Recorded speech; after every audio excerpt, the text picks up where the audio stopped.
क्या आपके भी पैरों में, टखनों में सूजन रहती है या आँखों के नीचे सूजन रहती है? बहुत जल्दी थकावट आने लगती है, रात को नींद ठीक से नहीं आती है, रात को कई बार उठकर आपको पेशाब के लिए भागना पड़ता है और सुबह हाथ-पैर में तेज़ दर्द रहता है, कमर में भी दर्द हो सकता है, रूखी होती जा रही है और खुजली लगातार वहाँ पर बनी रहती है। खाने का मन नहीं करता, भूख नहीं लगती है, मतली जैसा महसूस होता है, यानी कि उल्टी बार-बार आती रहती है और ध्यान लगाने में काफ़ी तकलीफ होती है, मन चिड़चिड़ा होता रहता है।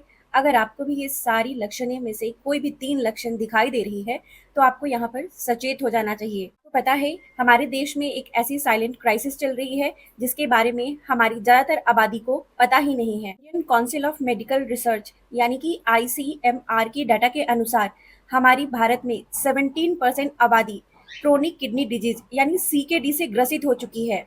आंकड़ा और भी ज़्यादा हो सकती है।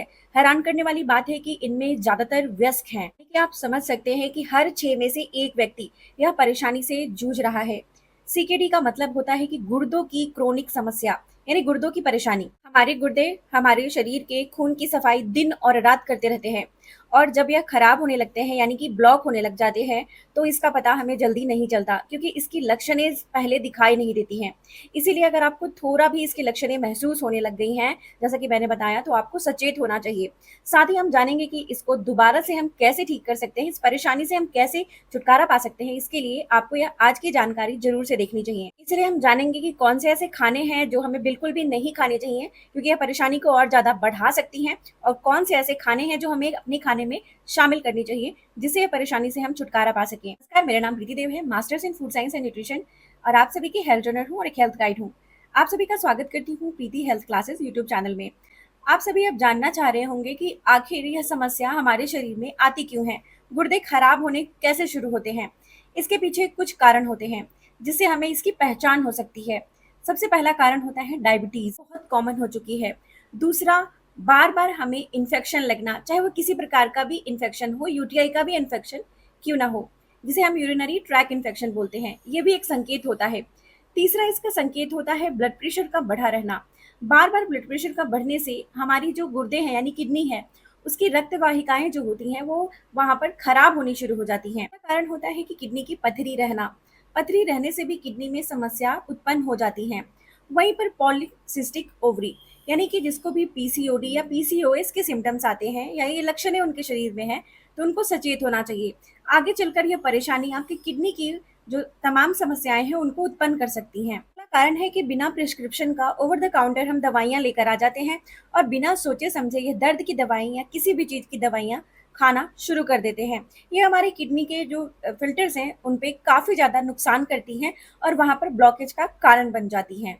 और सबसे गंभीर कारण जो होता है वो किडनी का इन्फ्लेमेशन। अगर किडनी में किसी प्रकार की भी इन्फेक्शन हो या सूजन लगातार रह रही हो तो आपको वहाँ पर सचेत होना चाहिए। अक्सर लोग ऐसे खाना खा रहे हैं जिसे वो पौष्टिक और बैलेंस डाइट समझ रहे हैं, लेकिन उसमें मौजूद एक ऐसा प्रोटीन जो धीरे-धीरे उनकी किडनी को ब्लॉक करता जा रहा है और इसके बारे में हम सभी को अंदाजा ही नहीं है। दुःख की बात है कि जैसे ही हमें किडनी के खराब होने के बारे में पता चलता है, अक्सर उन्हें प्रोटीन्स खाने को मना कर दिया जाता है, लेकिन यह एक अधूरा सच है। इस वीडियो में मैं आपको बताने वाली हूँ कुछ ऐसे खास तरह के प्रोटीन्स जिसे आप हेल्दी समझकर खा रहे हैं, जो आपकी किडनी को धीरे-धीरे ब्लॉक कर रहा है। हमें मात्र उनको ही छोड़ना है। साथ ही हम जानेंगे कौन से ऐसे हेल्दी प्रोटीन्स हैं, जो हमें अपने खाने में शामिल करना चाहिए, कौन से ऐसे खाने हैं, जो हमारी किडनी को दोबारा से उसके फ़िल्टर्स को साफ़ कर सकते हैं। साइंस यानी कि विज्ञान के अनुसार जब किडनी हमारी स्वस्थ होती हैं, हेल्दी होती हैं, तो उसकी जीएफआर 90 ml प्रति मिनट या उससे ज़्यादा होता है। जैसे ही यह हमारी किडनियाँ ब्लॉक होने लगती हैं, बीमार होने लगती हैं, तो इसका जीएफआर जो होता है वो 60 हो जाता है या उससे भी कम अगर हो जाए तो ये एक डेंजर साइन होता है। ऐसा इसलिए होता है कि किडनी के फिल्टर्स के काम करने की जो क्षमता होती है, वो कम होती चली जाती है और यह एक दिन में नहीं होता, यह धीरे-धीरे होता है। तो इसीलिए वक़्त रहते हमें इसे दोबारा से साफ़ कर लेना काफ़ी ज़रूरी है। अब प्रोटीन को हम किडनी से क्यों जोड़ते हैं, यह जानना आवश्यक है। क्योंकि हमारी किडनियाँ ही प्रोटीन को मेटाबोलाइज़ करती हैं, यानी कि उनको पचाने में मदद करती हैं। जब वो इसको पचाती रहती है यानी मेटाबोलाइज़ करती रहती है, तो इसके दौरान वहाँ पर urea, uric acid, nitrogen compound और फास्फोरस, ये सारे तत्व जो हमारे लिए ज़रूरी नहीं हैं, इनको हमारे खून से छानकर बाहर निकालने में मदद करती हैं, जिससे हमारी खून की गंदगी साफ़ हो जाती है। सभी का स्तर हमारे खून में बराबर रहता है, जितनी आवश्यकता है उतनी ही रहती है। जैसे-जैसे किडनियाँ कॉम्प्रोमाइज़ होनी शुरू हो जाती हैं, तो प्रोटीन के मेटाबॉलिज़्म में दिक्कत आती है, यानी प्रोटीन ठीक से पचता नहीं है। इसीलिए हमें प्रोटीन का चुनाव बहुत सोच समझ कर करना चाहिए। इसलिए हमें ऐसे प्रोटीन्स का चुनाव नहीं करना चाहिए, जो खाने के बाद हमारे शरीर में सोडियम की मात्रा बढ़ा दे या प्यूरिन्स को बढ़ा दे या फास्फोरस को बढ़ा दे। अगर ये सारी मात्राओं को बढ़ाएगा, तो हमारी किडनी की ओवरलोड यानी उसकी क्षमता पे असर पड़ेगी, उसको ज़्यादा काम करना पड़ेगा। इसीलिए हमें ऐसे प्रोटीन की चुनाव करनी है जो हमारे किडनी को ओवरलोड ना करे। तो आप समझ गए हैं कि हमें प्रोटीन बंद करने की आवश्यकता नहीं है, मात्र इसके चुनाव में हमें ये समझना है कि कौन से प्रोटीन हमारे लिए आवश्यक है। सबसे पहले हम जान लेते हैं कि कौन से प्रोटीन है जो हमें खाना बिल्कुल बंद कर देना है। तो सबसे पहले आपको रेड मीट खाना बंद कर देना है। ऐसे ही मैं 6 आपको प्रोटीन बताऊंगी जो बिल्कुल भी अपने खाने में शामिल आपको नहीं करनी है। नॉन वेजिटेरियन है वो रेड मांस यानी कि रेड मीट खाते हैं, और इसमें जो प्रोटीन यानी जो प्रोटीन ब्रेक डाउन होती हैं, टूटती हैं, मेटाबोलाइज होती हैं, तो वहाँ पर प्यूरिन्स की मात्रा काफ़ी ज़्यादा होती है, जो हमारी किडनी के लोड को बढ़ा देता है। किडनी की जो कैपेसिटी होती है, क्षमता होती है, वो नीचे हो जाती है, गिर जाती हैं। तो उस दौरान यही हमारे शरीर में प्यूरिन्स जो होते हैं वो जाकर यूरिक एसिड बन जाते हैं, और यूरिक एसिड की मात्रा जब खून में ज़्यादा बढ़ जाती है, तो यही कारण होती है कि यह गाउट का रूप लेती हैं, जिसके कारण कई सारे लोगों में गठिए की समस्या उत्पन्न होती हैं, जिसे हम जोड़ों का दर्द, हड्डियों का दर्द और ज्वाइंट पेन बोलते हैं, और ये काफ़ी ज़्यादा पेनफुल यानी कष्टदायी होती हैं। और आपको जानकर हैरानी होगी कि मात्र 100 ग्राम रेड मीट में यानी लाल मांस में 160 से ज़्यादा प्यूरिन्स होती हैं। हमारे शरीर में इन्फ्लेमेशन को भी बढ़ा देती हैं। इन्फ्लेमेशन होने की वजह से शरीर में सूजन और तरह-तरह की समस्याएँ भी उत्पन्न होती हैं। इन्फ्लेमेशन के कारण यह किडनी के नलियों में जाकर सूजन पैदा करती है, और यह सीकेडी का एक बहुत बड़ा कारण हो सकता है। ही नहीं, लाल मांस यानी कि रेड मीट में 200 मिलीग्राम से ज़्यादा फास्फोरस होता है, और यह खून में यह ज़्यादा बढ़ता चला जाता है, शरीर से बाहर नहीं निकलता, क्योंकि किडनी की क्षमता कम हो जाती है, उसके फिल्टर्स ब्लॉक हो जाते हैं। तो इसके कारण यहाँ पर थायराइड के हार्मोन्स जो होते हैं वो बिगड़ते हैं, और वो हमारी हड्डियों से कैल्शियम को निकालना शुरू कर देते हैं, और हड्डियों से जब कैल्शियम निकालना शुरू करते हैं, तो हमारी हड्डियां खोखली होनी शुरू हो जाती हैं, कमजोर हो जाती हैं, और यही कारण है कि थोड़ा सा भी गिरे या थोड़ा सा भी चोट लगे तो फ्रैक्चर की समस्या देखने को मिलती है, या फिर जोड़ों के दर्द और हड्डियों में परेशानी का यह मेन कारण बन जाती है। नहीं, कैल्शियम की मात्रा अगर खून में ज्यादा बढ़ जाती है, तो उसके कारण यह आर्टरीज में जाकर ब्लॉकेज भी उत्पन्न करती हैं, जिसके कारण ये हमारे हार्ट के लिए भी खतरा बन सकती है। दोस्तों, सैचुरेटेड फैट की मात्रा तो आप सभी जानते हैं कि इसमें कितनी मात्रा में सैचुरेटेड फैट होता है, जो हमारे शरीर के लिए अच्छा नहीं माना जाता है। दोस्तों, दूसरे नंबर पे आता है किडनी बीन्स। किडनी बीन्स के नाम में ही किडनी आती है, लेकिन ये हमारी किडनी के लिए बिल्कुल अच्छी नहीं होती है। कारण है कि इसमें एक छोटी कटोरी अगर आप राजमा लेते हैं, किडनी बीन्स लेते हैं, तो इसमें 600 मिलीग्राम से भी ज़्यादा पोटेशियम की मात्रा होती है। और जब हमारी किडनी पहले से ही कॉम्प्रोमाइज़ हो जाती हैं, खराब होनी, ब्लॉक होनी शुरू हो जाती हैं, तो हमारे शरीर से ये पोटेशियम को नहीं निकाल पाती हैं। जितनी आवश्यकता है उससे ज़्यादा पोटेशियम बढ़ती चली जाती है, और ये हमारे स्वास्थ्य के लिए अच्छा नहीं मानी जाती, क्योंकि ये हमारे शरीर में इम्बैलेंस पैदा करती है पोटेशियम का, जो हमारे दिल के लिए यानी हार्ट के लिए अच्छी नहीं होती हैं। जिसके कारण कई बार हार्ट से जुड़ी संबंधित समस्याएँ देखने को मिल सकती हैं, या शरीर में बहुत ज़्यादा कमज़ोरी हो जाना भी देखने को मिल सकती है। या हमारे शरीर में अचानक से कार्डियक अरेस्ट जैसी समस्या हो जाना। तीसरे नंबर पे आती है मसूर की दाल। मसूर की दाल प्रोटीन का एक बहुत अच्छा स्रोत है, लेकिन किडनी के मरीजों में ये बिल्कुल भी अच्छी नहीं मानी जाती है, क्योंकि मात्र एक छोटी कटोरी मसूर की दाल अगर आप लेते हैं, तो उसमें 700 मिलीग्राम से ज़्यादा पोटेशियम होती है, और 350 मिलीग्राम से ज़्यादा फास्फोरस होती है। अक्सर हमारे घरों में ये दाल जो पकाई जाती हैं, इनको हम उसी पानी में पकाते हैं, और इस पानी को हम दाल बनाकर खा जाते हैं, बिल्कुल भी इसे भिगोते भी नहीं हैं। लेकिन आपको ऐसा नहीं करना है। अगर आप इसे कम से कम 3 से 4 घंटे भिगो देते हैं पानी में, और उस पानी को फेंक कर अब इस दाल को अगर बनाते हैं, तो ये आपकी इसकी जो पोटेशियम और फास्फोरस की जो मात्रा है, इसे 30 से 40% तक कम कर सकते हैं। अगले नंबर पे आती है जो ये हम रेडीमेड प्रोटीन लेते हैं।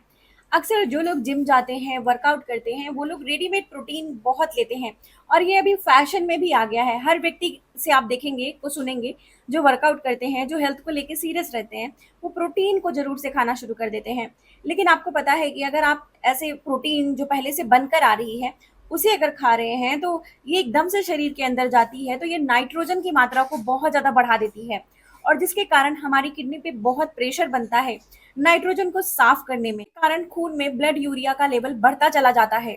नहीं, इसमें 100% फास्फोरस भी एडेड होता है, जो हमारी हड्डियों को भी नुकसान करते हैं। तो ऐसे ही एक बहुत खतरनाक है किडनी के लिए प्रोसेस्ड फूड, खासकर ये नॉन वेजिटेरियन या वेजिटेरियन जो स्नैक्स आजकल पैकेट में मिलते हैं, जो हम घर पर ले आते हैं और इसे तल कर या किसी भी प्रकार से एयर फ्रायर में डालकर या हेल्दी तरीके से ही बिना ऑयल का इसे पकाकर हम खा लेते हैं। क्या आपको पता है इसमें कितने सारे केमिकल प्रोडक्ट्स होते हैं, एडिटिव्स होते हैं, टेस्ट इन्हांसर होते हैं, और इसके साथ ये कितने प्रोसेसिंग से बनाए जाते हैं, और इसमें नमक भर भर के डाले जाते हैं जिसे सोडियम बोलते हैं। यही कारण है कि हमारे शरीर में सोडियम का लोड बढ़ जाता है। एक छोटे से पैकेट में 600 से 700 मिलीग्राम सोडियम होती है, जो एक प्रिजर्वेटिव की तरह प्रयोग की जाती है। जब शरीर में यह सोडियम की मात्रा बढ़ा देता है तो शरीर में सूजन पैदा करने लगता है। यही कारण है कि आंखों के नीचे सूजन और हमारे शरीर में सूजन रहना शुरू हो जाता है। पानी को यह बचाना शुरू कर देता है, हमारे शरीर में सेल्स के अंदर नहीं जाने देता, यह हमारे त्वचा के अंदर रखना शुरू कर देता है, और जो हमारी किडनी के लिए भारी नुकसान करता है। तो अगले नंबर पे एक आपको जानकर हैरानी होगा कि काले चना, जिसे हम ब्लैक ग्राम बोलते हैं, इसे हम हेल्दी मानते हैं और इसे खाते हैं। नो डाउट ये बहुत हेल्दी होती है, अच्छा स्रोत होती है प्रोटीन का। लेकिन बात करें अगर किडनी की समस्या में अगर आप इसे ले रहे हैं तो ये आपके लिए भारी नुकसान कर सकता है। यह छोटी सी एक कटोरी काले चने में कम से कम 400 मिलीग्राम के बराबर पोटेशियम और उससे भी ज्यादा मात्रा में फास्फोरस होता है, जो हमारी किडनी के फिल्टर्स के काम को, लोड को बढ़ा सकता है। तो अगर आपकी भी किडनी के फिल्टर्स में कोई समस्या है या लक्षणें दिखाई दे रही हैं तो आपको इससे बचना चाहिए। अगर हम आयुर्वेद की तरफ चले तो चरक संहिता की किताब में इसके बारे में कही गई है कि यह पचने में काफी भारी होती है। इसीलिए आपको समझ आ गया कि इसे पचाने में अगर भारी है तो हमारे शरीर में किडनी के लोड को भी बढ़ा सकती है। सभी लोग यह जानना चाह रहे होंगे कि हमने तो सारी दालों को लगभग छोड़ ही दिया है, तो हमारे शरीर में प्रोटीन की कमी को हम कैसे पूरा करें, क्या ऐसी चीजें खाएं? तो चलिए जानते हैं। सबसे पहले नंबर पे आपको क्या करना है कि जो मूंग की दाल होती है, ये पचने में भी बहुत आसान होती हैं, और इसे मॉडर्न साइंस में भी, विज्ञान में भी माना गया है कि हमारे जो है डाइजेशन को अच्छा बनाती हैं और आसानी से पच जाती हैं, और इसमें प्रोटीन भी अच्छी मात्रा में होती है, जो आपके शरीर में प्रोटीन की कमी को भी दूर करती है। इसे खाने का सही तरीका आपको मालूम होनी चाहिए। इसे लगभग 4 से 5 घंटे पानी में भिगो के छोड़ना है और पानी को फेंक देना है। उसके बाद इसे अंकुरित करें और फिर इसे पकाकर, हल्का स्टिम करके या पकाकर ही आप खाएं, बहुत थोड़ी मात्रा में खाएं। दूसरे नंबर पे जो प्रोटीन आप ले सकते हैं वो है अंडे की सफेदी।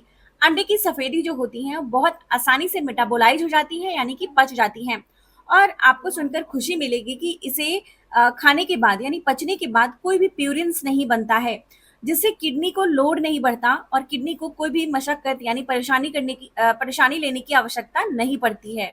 एक अंडा खा लेने से 3.5 ग्राम आपको प्रोटीन की कमी शरीर में पूरी हो जाती है। अगर आप अंडा खाते हैं तो इसके पीले वाले भाग को हटा देना है और इसके सफेदी को ही आपको खाना है। इसमें निग्लिजिबल मात्रा में फास्फोरस होता है और बाकी वेस्ट प्रोडक्ट होता है, इसीलिए आपकी किडनी के लिए काफी अच्छा है। दिन में कम से कम 2 से 3 अंडे उबले हुए आप खा सकते हैं। अगले नंबर में प्रोटीन की कमी आप मछली से पूरा कर सकते हैं। ताजे पानी की रोहू जो होती है वो प्रोटीन की कमी को पूरा करती है। मछली में अच्छी मात्रा में ओमेगा 3 होती हैं, जो हमारी घुटनों को चिकनाई देती हैं, जॉइंट्स को लुब्रिकेशन देती हैं, और एक अच्छा फैट है जो किडनी की भी सफाई करने में मदद करती हैं और उसके स्वास्थ्य को भी, लचीलेपन को बनाए रखने में भी मदद करती हैं।